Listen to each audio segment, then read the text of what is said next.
하나님께서 오늘 우리에게 주신 말씀 함께 봉독하겠습니다. 먼저 첫 번째 신명기 1장 22절에서 25절 말씀 함께 봉독하겠습니다. 시작.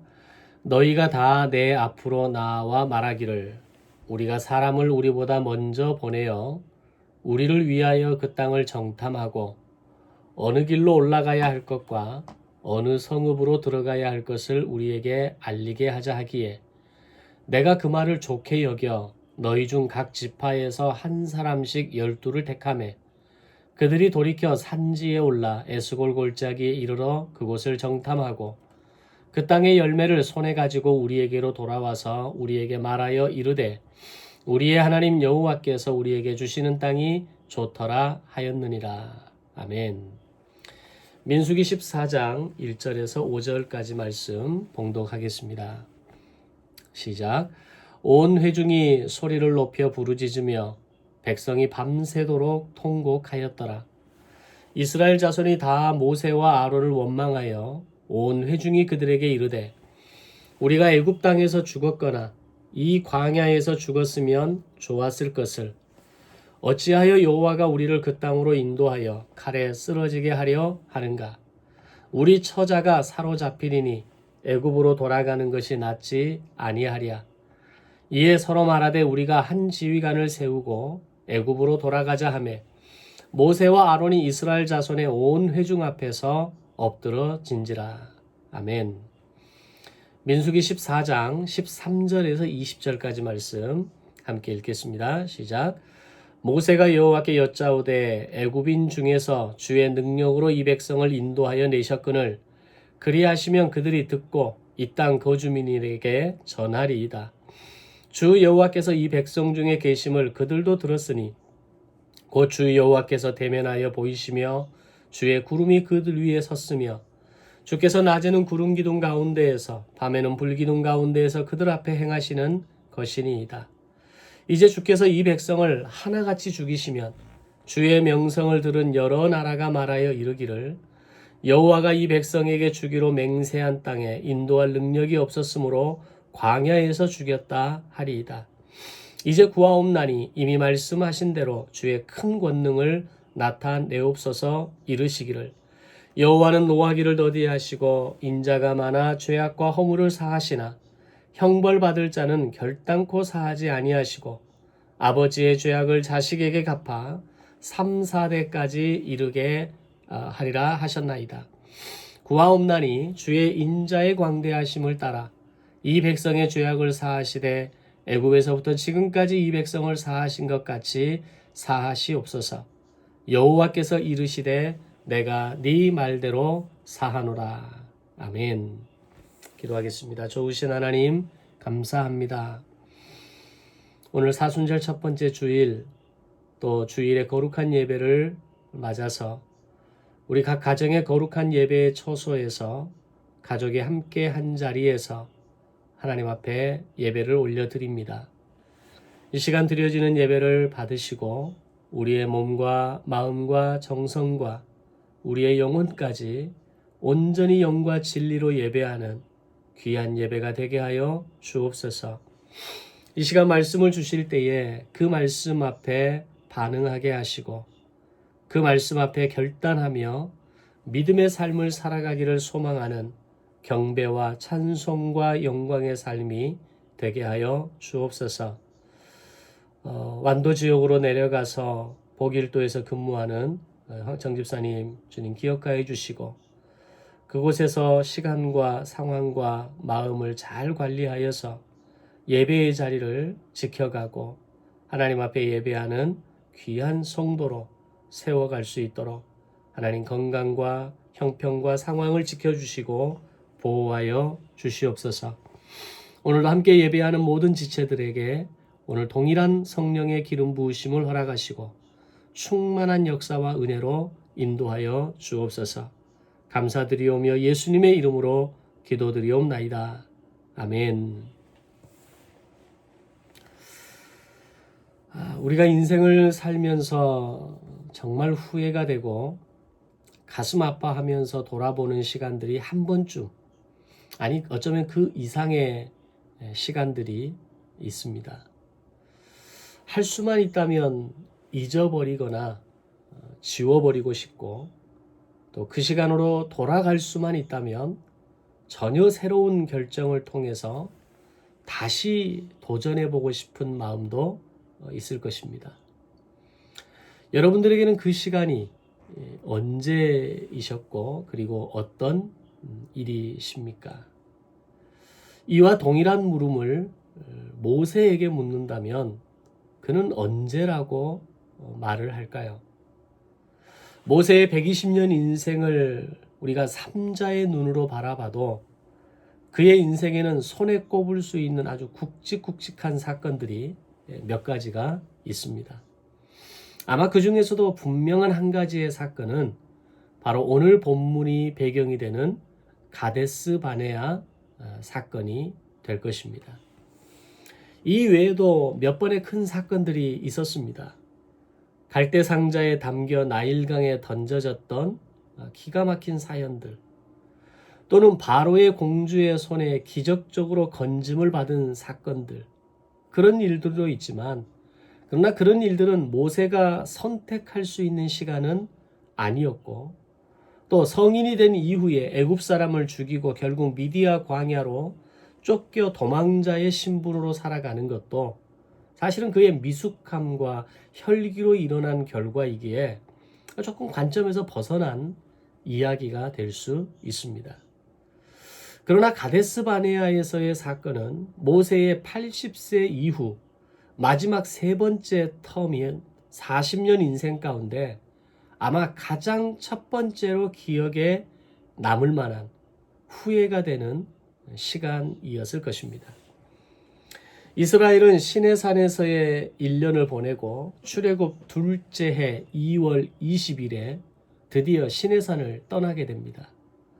시내산에서의 시간이 하나님과 이스라엘과의 관계에서 어떤 의미가 있었는가 하는 것은 지난 몇 주간의 메시지를 통해서 말씀드렸기에 어느 정도는 이해가 되고 있으리라 생각합니다.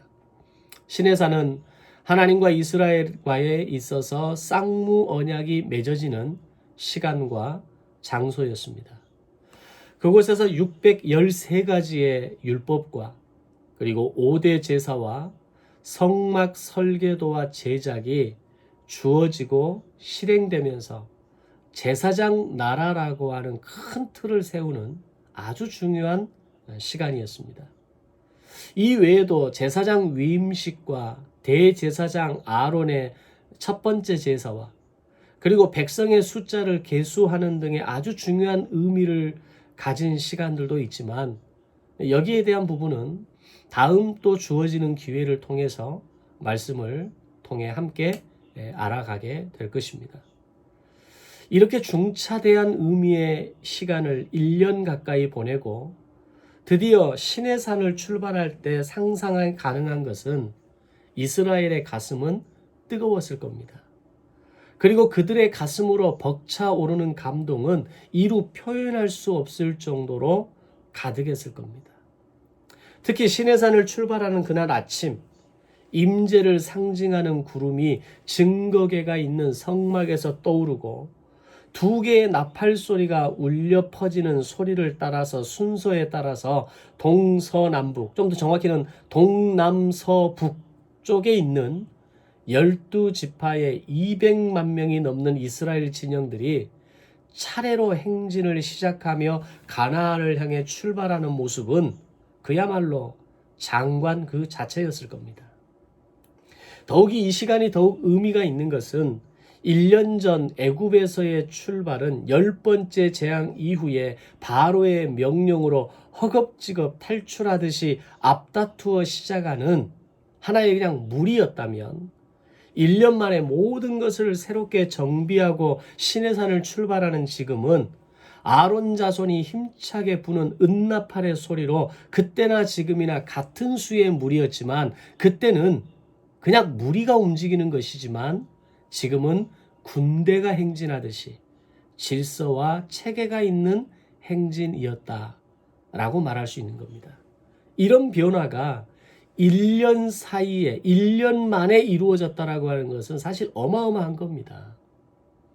그냥 먹고 살기 위해서, 그냥 생명을 부지하기 위해서 아둥바둥하고 살았던 그들의 불과 1년 전의 모습이 지금은 마치 군대가 이동하듯이 지파별로, 지파의 순서대로, 동남서북의 순서대로 차례차례로 12지파가 진행할 때 그 모습은 아마 당시에 드론이 있었다면 공중에서 내려다보는 이스라엘 백성들의 행진은 정말 그 어떤 군대의 어떤 사열 행진과도 비교할 수 있을 만큼의 그런 대단한 모습이었을 거라는 겁니다.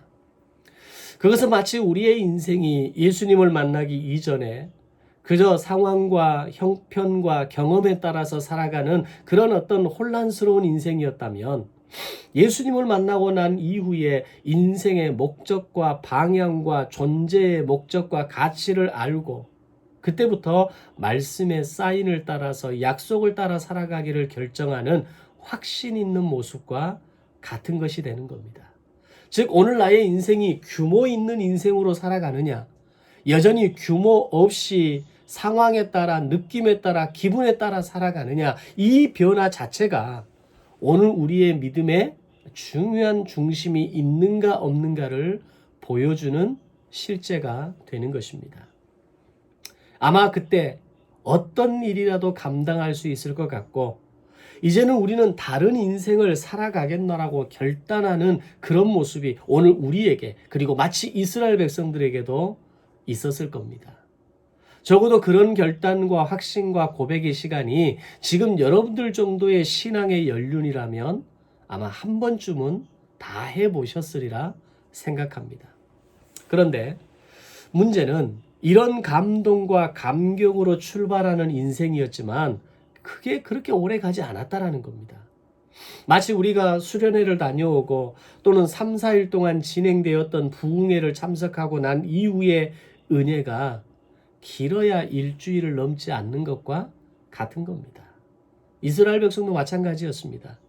그것은 이스라엘이 시내산에서의 언약 체결과 결단을 통한 고백을 했을지는 몰라도 그것을 살아내는 단계까지 가기까지는 아직 완전한 준비가 되어 있지 않았다라는 겁니다. 실제로 그들에게 왜 광야의 훈련이 필요한가를 보여주는 일들이 이 시내산 이후의 시간을 통해 계속해서 일어나게 됩니다.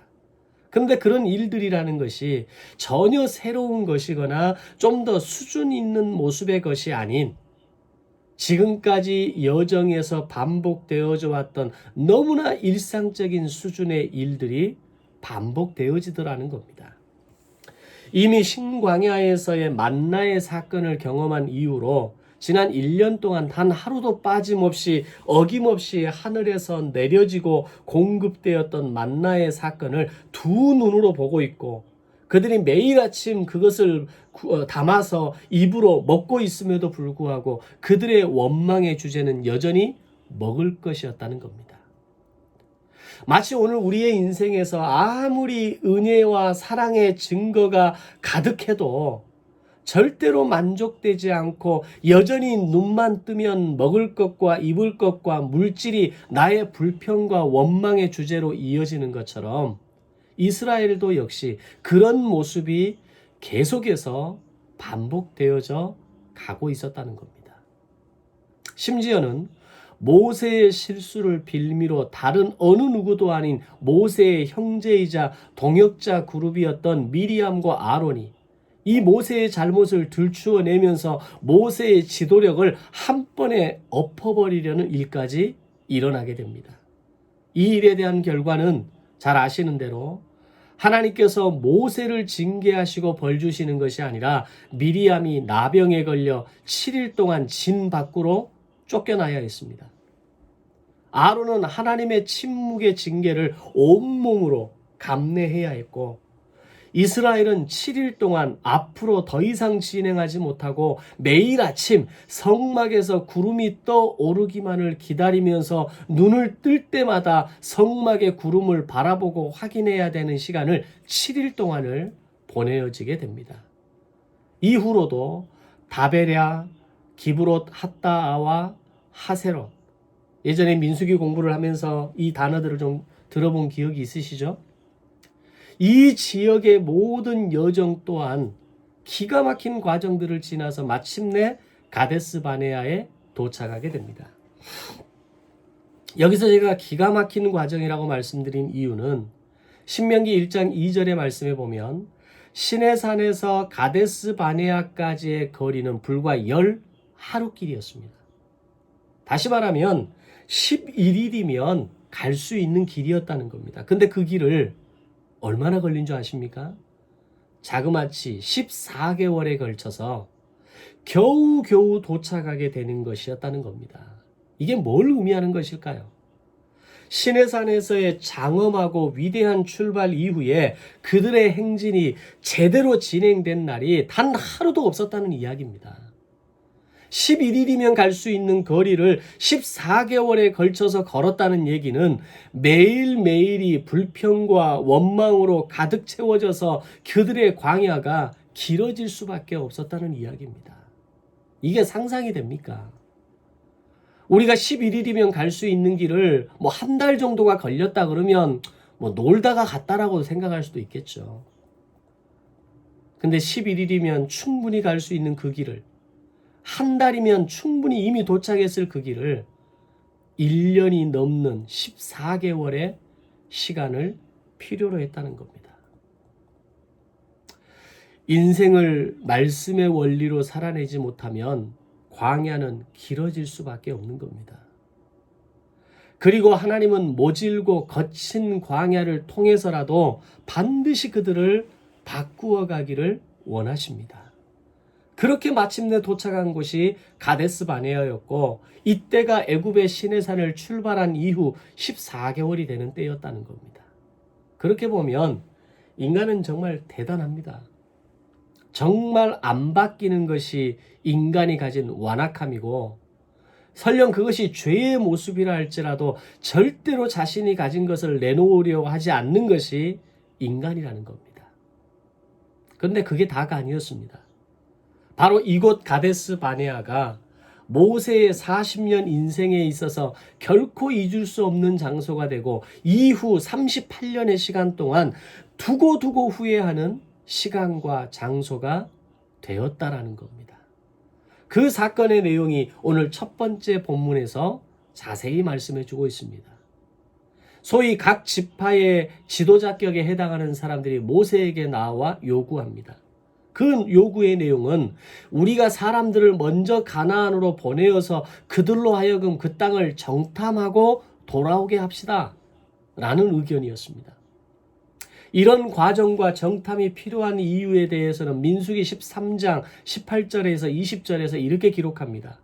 그 땅의 거민이 강한지 약한지, 많은지 적은지, 그 땅이 좋은지 나쁜지, 진영인지 산성인지, 그리고 그 땅이 비옥한지 메마른지를 우리의 눈으로 직접 보고 알아와야겠습니다. 이런 요구였다는 겁니다.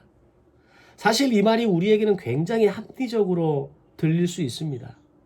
이것은 사실 우리가 세상을 지혜롭게 살아가는 방법이자 모습이기도 합니다. 그리고 실제는 우리에게 이런 주어진 인생의 시간을 살아갈 때 이런 지혜와 점검을 통해서 충분히 검토하고 확인하고 가는 시간이 분명 필요합니다. 그런데 이런 모습이 가데스 바네아에서 이스라엘 백성에게 문제가 되는 것은 아니라는 겁니다. 바로 확인과 인간의 지혜를 동한 방법이 굳이 없어도 너무나 분명하고도 명확한 가나안에 대한 하나님의 약속이 이미 그들에게 있었기 때문입니다. 그것은 500년 전에 하셨던 약속이면서 그것이 500년 만에 이제 모세를 통해서 그리고 6개월간의 협상 과정을 통해서 그리고 지난 시내산에서의 1년의 과정을 통해서 제사장 나라로 그들을 세우시고 그들을 군대로 만들어지게 해서 그들을 마침내 가나안 땅으로 이끌어 가시는 매일매일의 구름기둥과 별기둥으로 그리고 만나와 메추라기로 그들의 삶을 인도하셨던 하나님의 그 약속과 내용이 너무나 분명하게 있었다라는 겁니다. 오히려 지금 저들에게 필요한 것은 지금 그 땅이 진짜 약속의 땅인지 알아보는 것이 그들이 할 수 있는 최선의 것이 아니라 이제 앞으로 일주일이면 들어갈 수 있는 그 가나안 땅을 날마다 꿈꾸는 겁니다. 그 땅에 들어가는 것을 기대하면서 기다리면서 하나님께 이후에 어떻게 우리가 나아갈 방법을 물으면서 매일 아침 성막 언약궤의 구름이 떠오르기만을 기다리면 되는 단계였다는 겁니다. 그런데 그들은 지난 출애굽의 기적 같은 여정을 직접 눈앞에서 지켜보았고 시내산에서의 1년을 통해서 보잘것없는 자신들을 제사장 나라로 세우시는 하나님의 놀라운 역사를 경험했음에도 불구하고 믿음의 눈으로 바라보고 확신을 가지고 가나안 땅으로 들어가는 것이 아니라 의심의 눈초리를 거두지 못했다라는 겁니다. 지난 14개월을 그렇게 불신과 원망을 가지고 살아왔던 그 습관대로 여전히 하나님의 약속을 의심하고 자신들의 눈으로 확인하고 싶었던 겁니다. 오늘 우리는 자기가 가진 눈으로 세상을 바라보는 것에 익숙한 사람들이라는 것을 우리는 잘 압니다. 자기가 보고 싶은 것만 보고 살아갑니다. 자기가 보고자 하는 것만 눈에 보여지는 것이 인생의 모습인 겁니다. 오늘 이스라엘들은 그들이 가지고 있었던 그 불신과 원망의 눈을 하나님의 약속의 땅을 바라보는 그 시간에도 동일하게 사용하고 있었던 겁니다. 그것은 무엇을 의미하는 것입니까? 만일 그 땅이 그들이 생각하는 기대의 땅이 아니라면 설령 그 땅이 약속의 땅이고 설령 그 땅이 하나님의 인도하시는 땅일지라도 마지막 선택은 우리의 손에 달려있다라는 것을 의미하는 겁니다. 믿음을 가진다는 것이 무엇을 의미합니까? 믿음이라는 것은 그 땅의 모양과 생김과 상황과 관계없이 그 땅이 하나님이 내게 주신 약속임을 믿고 가는 것이 믿음입니다. 오늘 내가 믿음을 가지고 있다라고 하는 것은 오늘 내가 바라볼 저 하늘 저 천국을 바라보면서 가기까지 비록 나의 삶에 어려움이 있고 해결되지 않는 문제가 있고 여전히 고난이 반복되고 내가 풀어야 될 인생의 숙제가 있음에도 불구하고 나를 세상을 이기는 믿음으로 함께 하실 것을 믿고 가는 것이 믿음이라는 겁니다. 지금 이스라엘에게 필요한 것은 확인하고 체크하고 두드리는 것이 아니라 지난 500년 동안 품어오셨던 하나님의 꿈을 이루어드리는 그 약속의 현장 속으로 당당하게 기쁨과 감동으로 한 발 한 발 내딛고 나아가는 것이 그들에게 필요한 것이었습니다. 그런데 그들은 여전히 불신앙과 의심과 자신들이 가진 그 못된 습관대로 여전히 행동하고 있었다라는 겁니다.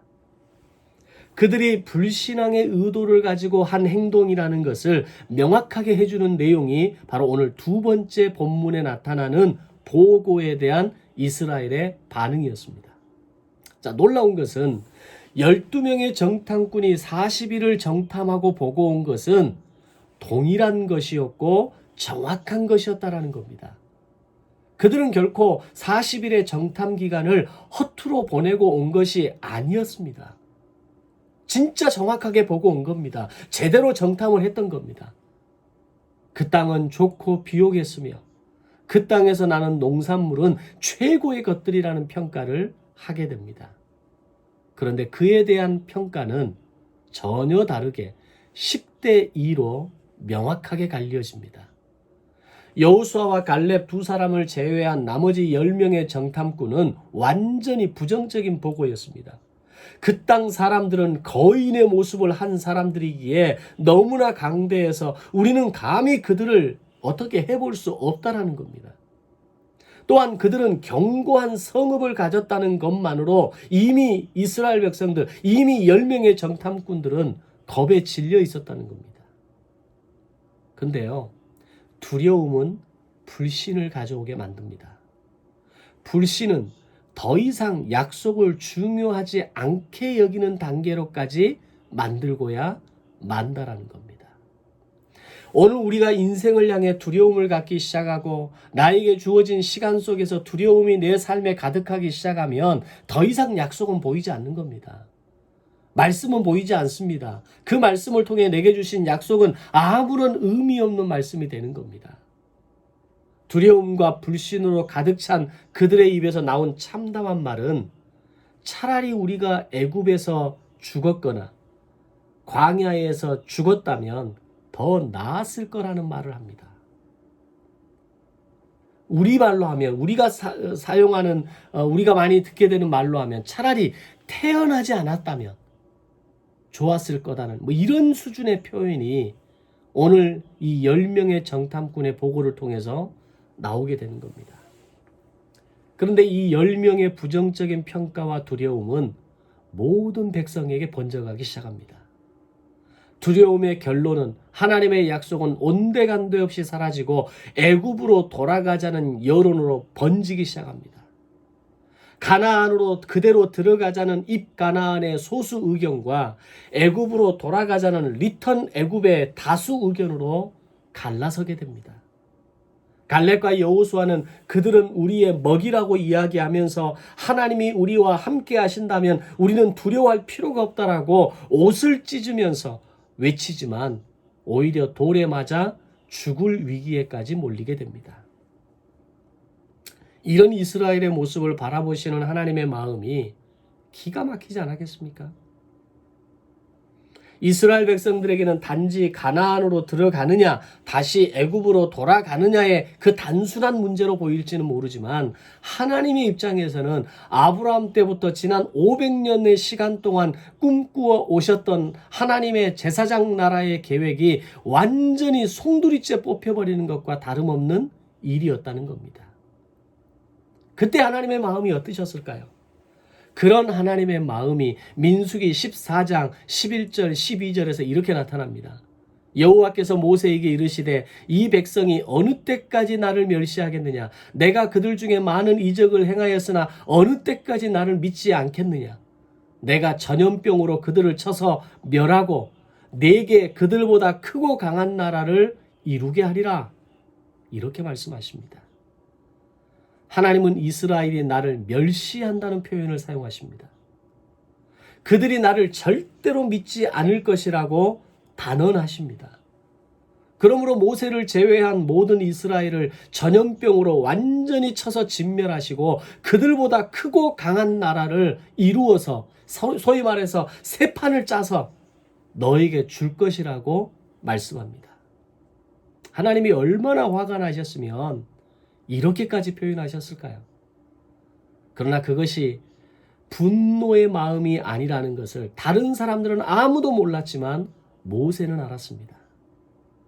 그것은 바로 이스라엘과 모든 열방을 위한 제사장 나라를 셋업한 상태에서 단지 두려움으로 인해 리턴 애굽을 선택하려는 그 이스라엘을 바라보시면서 하나님의 500년 계획을 한순간에 무효화시키려는 인간의 짧은 생각과 두려운 마음에 대한 하나님의 안타까운 마음이었던 겁니다.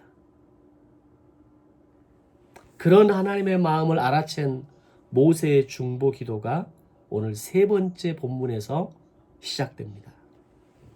모세는 하나님의 마음을 만지는 중보 기도를 드렸던 겁니다.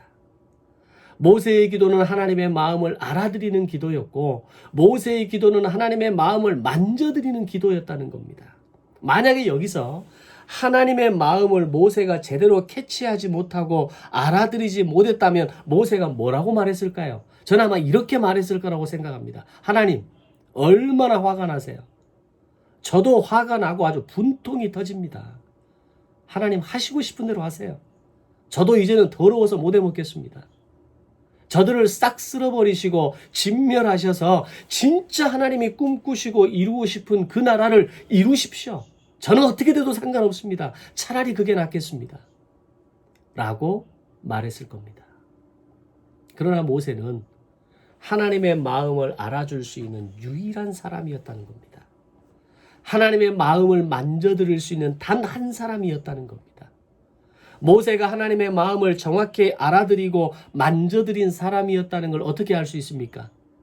오늘 이 모세의 중보 기도에 이어지는 단 한마디의 문장, 단 한마디의 대답에서 알 수 있습니다. 이어지는 본문 가운데 20절에 보면 모세의 중보 기도가 그렇게 절절하게 이어지는데 하나님의 답변은 한마디로 끝이 납니다. 여호와께서 이르시되 내가 네 말대로 사하노라. 아멘. 이 대답의 의미는 뭐겠습니까? 그래도 네가 내 마음을 알아주는구나. 내 마음이 바로 그 마음이다. 이들을 싹 죽여서 진멸해버리겠다는 게 내 마음이 아니라 이들을 향한 그 안타까운 마음이 내 안에 있음을 저들이 알아주기를 바라는 그 하나님의 마음을 모세가 알아주었던 겁니다. 하나님의 마음을 알아들이고 그 하나님의 마음을 만져드렸을 때 하나님의 마음이 시원해지는 겁니다. 그러자 하나님은 진노를 거두시고 그들을 진멸하시겠다는 계획을 완전히 철회하십니다. 하나님의 마음이 왔다 갔다 하는 마음이어서 그렇습니까? 하나님이 소위 말한 자존심도 없어서 그냥 이랬다 저랬다 한마디 말에 바뀌고 뒤집어지고 그런 분이어서 그렇습니까? 아니죠. 원래 그분은 인자가 많으신 분이었습니다. 오래 참으시는 분이었습니다. 500년을 참아오신 분입니다. 그런 마음을 몰라준 이스라엘 백성들을 향해서 자신의 마음을, 그 안타까운 마음을 터뜨려 내신 겁니다.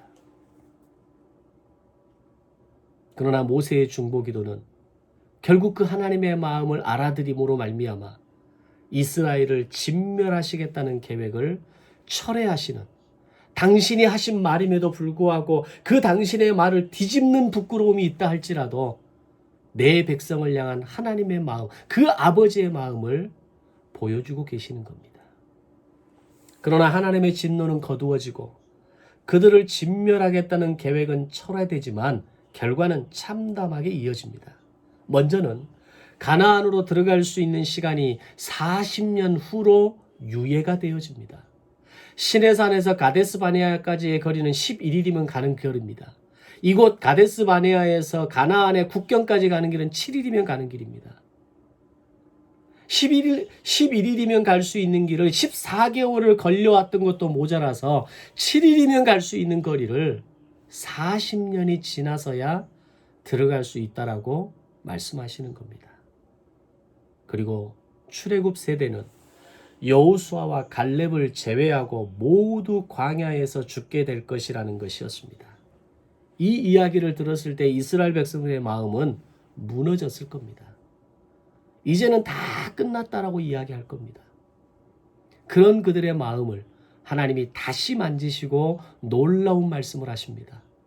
비록 부모 세대는 광야에서 다 죽어가겠지만 너희들의 자녀 세대는 모두 가나안으로 들어가게 될 것이라는 것과 그 갈렙에게는 그가 원하는 땅을 선택할 수 있는 특권을 주시겠다라고 하는 약속이었습니다. 이후 하나님의 말씀대로 이스라엘은 40년을 광야에서 방황하게 됩니다. 그리고 다 죽어갑니다. 그러나 그것은 단순한 방황이 아니었습니다. 그것은 혹독한 광야 학교의 시간이었고 비싼 수업료를 치르는 레슨이었습니다. 결과적으로 그들의 부모들이 살아내지 못한 제사장 나라의 거룩한 백성의 삶을 그들의 자녀 세대가 마침내 해내게 됩니다. 만나 세대는 완벽하게 훈련을 마치고 하나님의 약속대로 마침내 가나안 땅에 들어가게 되는데 그 숫자는 1세대의 계수함을 받았던 장정 60만 3천 명의 숫자에 상응하는 60만 1천여 명에 해당하는 숫자였습니다.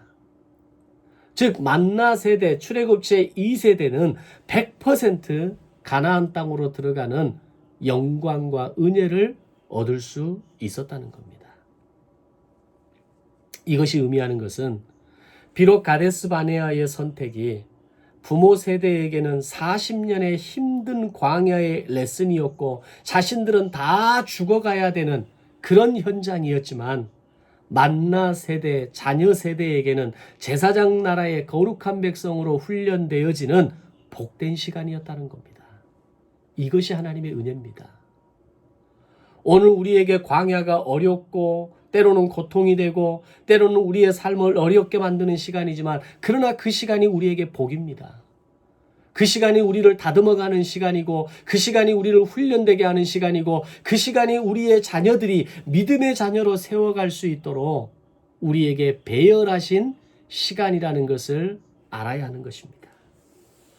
그대로 포기하지 않으시고 다 진멸해버리시고 새 판을 짜시는 것이 아니라, 하나님의 입장에서는 500년을 기다려 오셨던 하나님께서 이제 40년을 더 기다려야 하시지만, 그 시간을 통해서라도 반드시 내 백성을 거룩한 백성으로 삼으시고 만들어 가시고자 하는 하나님의 은혜가 바로 오늘 우리에게, 그리고 바로 이스라엘 백성들에게 있었다는 겁니다. 그래서 하나님이 가지신 또 하나의 별명 중에 하나는 오래 참으시는 하나님이십니다. 하나님은 사랑이십니다. 우리를 구원하시고 더 나아가 거룩한 제사장 나라의 시민으로 만들어 가시고자 하는 그런 마음을 가진 하나님이시라는 사실입니다.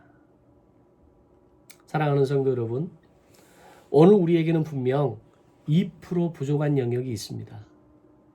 그것은 단지 구원의 확신만으로는 절대로 채워지지 않는 영역입니다.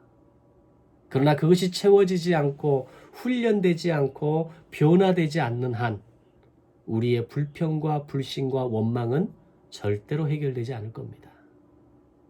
우리의 남은 인생은 눈만 뜨면 불평과 원망과 불신으로 가득한 인생을 살아가게 될 것입니다. 이것을 해결하시기 위해서 하나님은 우리를 광야 학교로 집어넣으시는 겁니다. 그 광야 학교를 통해서 14개월의 시간을 굳이 걸리지 않아도, 40년의 시간을 굳이 걸리지 않아도 마침내 가데스 바네아로, 마침내 가나안 땅으로 들어갈 수 있는 그 힘과 능력과 지혜를 오늘 우리가 배우고 깨닫고 알아가고 살아내기를 원하신다라는 것입니다. 하나님은 완벽한 은혜로 우리를 자녀 삼아 주셨고, 부족하고 연약한 모습임에도 불구하고 천국의 백성으로 삼아 주셨습니다. 이제 우리에게 남아있는 것은 광야 학교를 통해서 만나 세대로 거듭나는 과정과 단계가 남아있는 것입니다. 성공적으로 광야 학교를 졸업하고 만나 세대가 되시겠습니까? 아니면 여전히 광야에서 방황하다 그렇게 인생을 불평과 불신과 원망과 두려움과 어두움으로 살아가시겠습니까? 그렇게 마감하시겠습니까? 그것은 우리의 태도와 자세와 결단에 달려있는 것입니다. 비록 후회도 실수도 많은 인생이지만 훌륭한 광야 학교에서 멋진 세대, 만나 세대로 다듬어져 가고 자기 경영을 통해서 최고의 졸업식을 경험하는 저와 성도들이 되시기를 주님의 이름으로 축원합니다. 아멘. 기도하겠습니다. 하나님 감사합니다. 11일이면 갈 수 있는 길을 14개월에 걸쳐서, 7일이면 갈 수 있는 그 길을 40년에 걸쳐서 갈 수밖에 없었던 그들의 그 부족함이 오늘 바로 나의 부족함이고, 오늘 나의 연약함이고, 내 마음속에 여전히 자리 잡은 불평과 불신과 원망과 두려움의 잔재인 것을 깨닫게 하여 주옵소서. 그저 예수 믿는 것 그 하나만으로, 그래서 천국 가는 것만으로 그것이 나의 인생의 평생의 위로가 되지 않게 하시고, 예수 믿어 천국 가는 기쁨을 소유했다면 이제는 거룩한 제사장 나라의 거룩한 백성으로, 시민으로 거듭나고 훈련되어지고 다듬어지는 아름다운 믿음의 백성들이 되게 하여 주옵소서. 감사드리며 예수님의 이름으로 기도드리옵나이다. 아멘.